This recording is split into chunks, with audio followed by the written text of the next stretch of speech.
আমাদের এই অল্প জীবনটা যখন শেষ হয়ে যাবে, মালাকুল মউত যখন আমাদের শিওরে চলে আসবে, তখন ওই মালাকুল মউত যখন আমাদের সামনে এসে দাঁড়াবে, তখন কিন্তু ভয়াল আকৃতিতে দাঁড়াবে, অত্যন্ত ভয়ানক আকৃতিতে।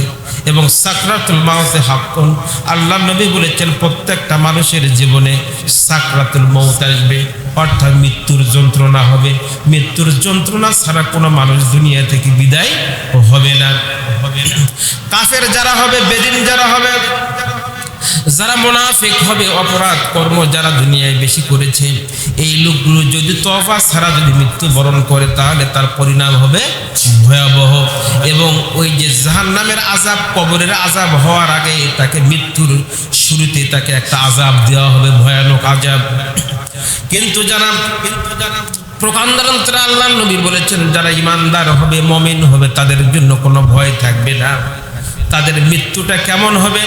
আবু দাউদ শরীফের একটা হাদিস, আল্লাহ নবী বলেছেন যখন ইমানদারদের মৃত্যুর সময় ঘনিয়ে আসবে, তাদের নিকটে যখন মালাকুল মউত আসবে, তাদের শিওরে যখন তার জানটা কবজ করার জন্য মালাকুল মউত যখন তার শরীরের মধ্যে হাতটা রাখবে এবং তার জানটা কবজ করার জন্য সে যখন উদ্যত হবে, তার কিরকম আযাব হবে, কেমন শাস্তি হবে, এই জিনিসটা আল্লাহ রাব্বুল আলামিন ব্যাখ্যা করে নবীর মাধ্যমে আমাদেরকে জানিয়ে দিয়েছেন। আল্লাহ নবী বলেছেন কোন মানুষ ইমানদার ব্যক্তি যখন মৃত্যুর মুখোমুখি হবে, মালাকুল মউত যখন তার শিওরে আসবে, ওই সময় তার জানটা এমনভাবে কবজ করা হবে। আল্লাহ নবী এভাবে সাহাবীদেরকে দেখায় দিয়ে বলেছেন, এইভাবে একটা পানির গ্লাস আল্লাহ নবী এভাবে উপর করে ধরলেন, তারপরে গ্লাসটা থেকে সকল পানি পড়িয়ে গেল।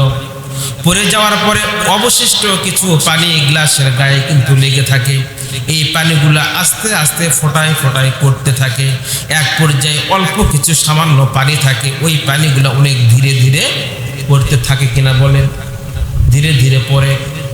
আল্লাহ নবী উদাহরণ দিয়ে বললেন, এই একটা পানির ফোঁটা, শেষ পানির ফোঁটাটা যেরকম গ্লাস থেকে আলগা হতে একটু সময় লাগে, একটু মনে হচ্ছে তার একটু কষ্ট হচ্ছে বা সময় লাগতেছে, ঠিক ইমানদারদের জানটা আল্লাহ রাব্বুল আলামিন এতটাই ইহসানের সাথে মালাকুল মউতকে নির্দেশ দেওয়া থাকবে, মালাকুল মউত তুমি এতটা ইহসানের সাথে মুমিনদের, ইমানদারদের জন্য যারা আমলে ছলে করবে, যারা সব সময় নিজের জবানে যারা কালেমা তাইয়্যিবা জারি রেখেছিল, সুবহানাল্লাহ আলহামদুলিল্লাহ তাসবিহ যারা মুখের জারি রেখেছিল, তাদের যাদের দৃষ্টিটা সব সময় নিচের দিকে ছিল, কোনো অশ্লীল বেপরদা নারীর প্রতি যাদের দৃষ্টি থাকতো না, এবং যারা নিজেকে বিনয়ীভাবে দুনিয়ার জীবনে যারা চলাফেরা করত, যখন কোনো মানুষের, ইমানদারদের যখন জান কবজের জন্য মালাকুল মউত আসে, সে একা আসে না, তার সাথে কিছু ফেরেশতা থাকে।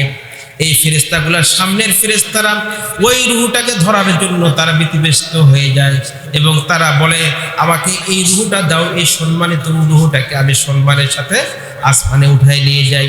এইভাবে একাধিক দলের ফেরেশতারা সেখানে থাকে, একাধিক দলের ফেরেশতারা প্রতিযোগিতা করে, কিন্তু মালাকুল মউত এইতে তাদের মধ্য থেকে একটা রেশমি কাপড় বলা হয়েছে, এই কাপড়টা হবে জান্নাতি কাপড়।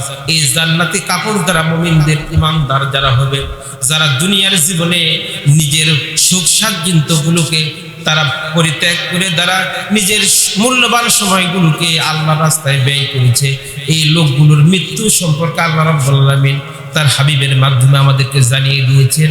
ওই মুমিনদের, ওই ইমানদারদের রূহটাকে ফেরেশতারা সম্মানের সাথে ওই বেহেশতি রেশমি কাপড় দিয়ে মোড়ায় আসমানের দিকে নিয়ে যেতে থাকে। বলুন সুবহানাল্লাহ।